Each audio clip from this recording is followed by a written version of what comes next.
Mi Argentina. En este marco, volvemos a invitar al tributarista, al doctor Félix Rolando, para que, como alguna vez lo hicimos alrededor del impuesto a las ganancias, cuando se eliminaba el pago de la cuarta categoría, hoy estemos hablando, Félix, de este nuevo impuesto. De alguna manera les dio la razón a los tributaristas, ¿no? Que no estaban muy de acuerdo con aquella eliminación, más allá de que filosóficamente el tema de que el salario no es ganancia tiene mucho peso. ¿Y ahora hacia dónde vamos? Yo creo que estamos volviendo a lo que, más allá del nombre nuevo que vos decís, ingresos personales, la verdad que es el impuesto a las ganancias tradicional que toda la vida tuvimos. Si uno ve todo el articulado más allá del nombre, lo que se está haciendo es restableciendo un impuesto a las ganancias de tipo personal. ¿Qué significa esto? Un impuesto que está hecho a medida de cada persona, midiendo su capacidad contributiva. Por eso volvemos al esquema de que el salario, con el umbral que vos decís, en realidad va a tener una serie de deducciones personales, pero personales en el sentido de la palabra, es decir, deducir el alquiler, deducir el empleado doméstico, deducir intereses hipotecarios, seguros de vida, obra social. Volvemos a ese esquema donde cada uno, cada contribuyente, cada empleado define su exposición a esa capacidad de pagar el impuesto. O sea, aún a un mismo nivel de salario, la imposición puede ser diferente porque la situación de cada uno es diferente.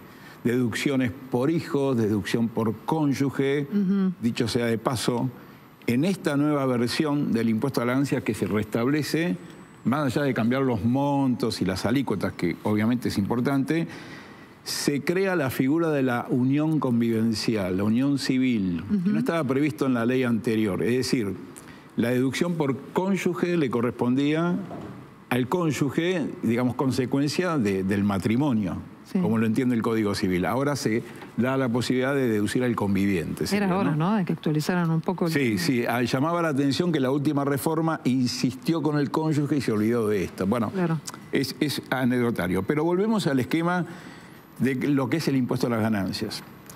¿Por qué es importante? Yo la otra vez me opuse, ¿te acordás el esquema? Por eso me acuerdo perfectamente. ¿Cuál era el esquema que se puso? ¿Cuál es el esquema que se estaría haciendo ahora? Anulando el impuesto cedular a las altas rentas. ¿Qué es el impuesto cedular?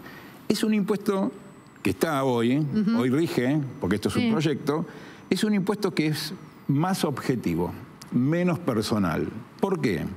Porque directamente a todo el mundo se le quita un mínimo no imponible, único mínimo no imponible, muy alto, que son los 15 salarios mínimos vital y móvil por mes, son los 2.340.000. Todo el mundo tiene la misma deducción y a partir de ese umbral empezaban a pagar una escala. Pero no importaban un montón de condiciones personales. O sea, se reemplazó el típico impuesto a las ganancias, que es personal, a un esquema cedular, que atenta contra lo que es la progresividad. Porque además, recuerden lo que yo dije en aquel momento, se puso la vara tan alta. Sí. Obviamente los empleados o asalariados que me escuchan no van a estar de acuerdo. Nadie quiere pagar impuestos, lo entiendo. Pero mirando la cuestión de las finanzas públicas y los impuestos que se pueden aplicar, el impuesto a ganancias es el más aceptado en general. Ahora, hay una cuestión dentro del impuesto de ganancias o del nuevo impuesto. ¿Se va a mantener la misma alícuota para un gerente de una multinacional que para un cajero de un banco? No, no, la alícuota no varía. Claro, la alícuota no va a variar en función a la jerarquía o categoría. Va a variar en función a la base imponible, porque el impuesto o la alícuota reacciona por base imponible. ¿Qué es la base imponible? La parte de ganancias que me queda después de restar todo lo que la ley me permite. O sea, si yo tengo mi sueldo y empiezo a restar conceptos, las retenciones se restan, las deducciones personales se restan, lo que me queda a diferencia positiva se llama base imponible. A mayor base imponible, mayor alícuota. La alícuota va corriendo, va aumentando del 5% hasta el 35%, que es lo máximo. Con tramos, o sea, no son saltos bruscos, ¿no? Es un esquema, digamos, de salto suave de tramo en tramo. Independientemente si soy cajero de banco, si soy... no importa. O sea, reacciona como reacciona. El impuesto a las ganancias en general con cualquier contribuyente, porque ahora estamos hablando de empleados, asalariados, jubilados, pero lo mismo ocurre con el independiente. O sea, se está llevando el mismo esquema, las mismas alícuotas para el independiente que al dependiente. ¿Un monotributista, un autónomo? Un monotributista no, porque está exento de impuesto a las ganancias por esos ingresos. Pero un autónomo hoy tiene la misma escala que el empleado. Algo que estábamos diferentes ahí. Félix, ¿cómo sería la implementación de esto si es aprobado por el Congreso? Me imagino que no puede ser retroactivo. ¿Cuánto tiempo tendría que pasar para que todas las empresas empiecen a liquidar con el nuevo impuesto? Sí. Mira, el impuesto, por las características que tiene el impuesto a ganancias, es un impuesto de ejercicio. ¿Qué significa esto?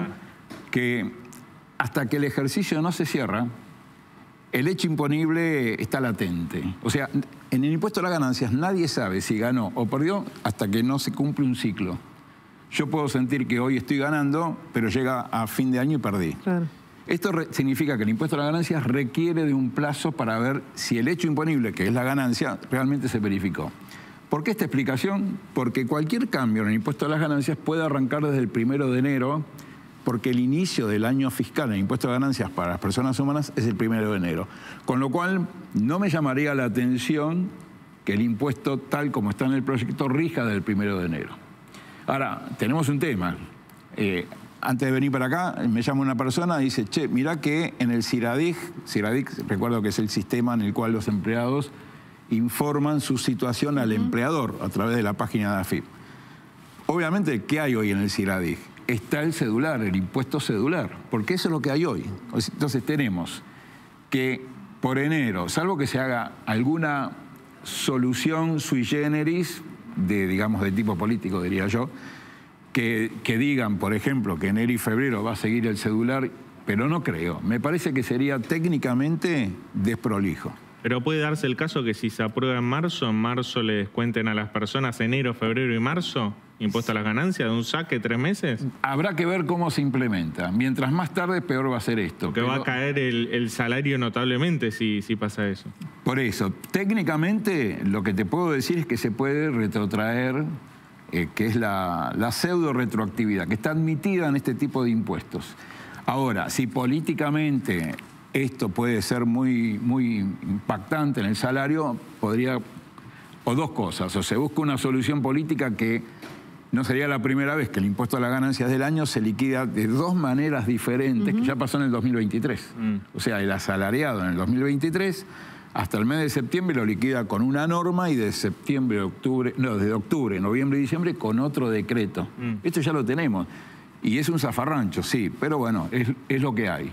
Quizás ese tipo de desprolijidades se repitan en el 2024 en aras, digamos, de no afectar. Puede ser eso, ¿eh? La otra forma sería, bueno, no hacemos retención retroactiva, pero tenés plazo de pagar esto a fin de año. Bueno, hoy en el Congreso había mucho lío con esta cuestión porque se hablaba de una supuesta, entre comillas, retroactividad que había hecho subir las voces a unos cuantos legisladores. Pero no es. Entonces es esa zona gris, ¿no? Técnicamente o jurídicamente te diría que para mí ni siquiera es zona gris. Y sobre todo, fíjate que estamos, hoy qué día es 23 de enero, con lo cual todavía los salarios devengados de enero no se cobraron, se van a cobrar en febrero.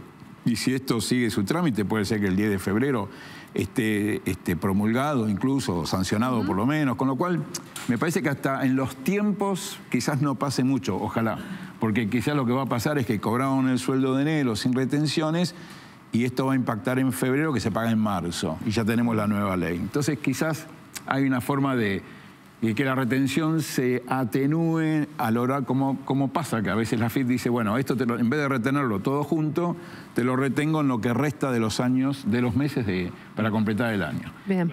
Como pasa con el sueldo no complementario o algún tipo de bono que se proporciona, ¿no? De manera que cuando se llega a diciembre, se paga el impuesto. Todos al contador rápidamente para ver cómo están las situaciones. ¿60-40 el margen de coparticipación, Félix? ¿Quedaría en esa posibilidad, en ese rango? ¿O mirá, eso no se modificó. A eso hay que modificar la ley de coparticipación y entiendo que no se hizo. Y es justamente esta posibilidad que tienen las provincias de acceder a este recurso, que es el gran mérito que tiene el sistema de coparticipación, es que hasta el municipio más chico recibe algún tipo de recaudación del impuesto a las ganancias, que es un súper recurso a nivel mundial.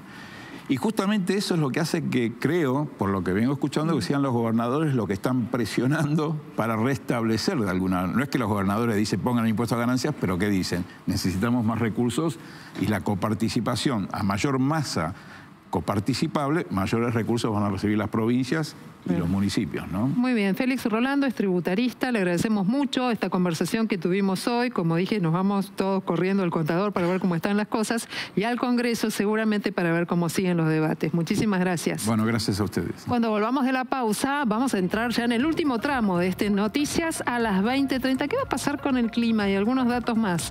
Bueno, quédate que ya estamos de vuelta.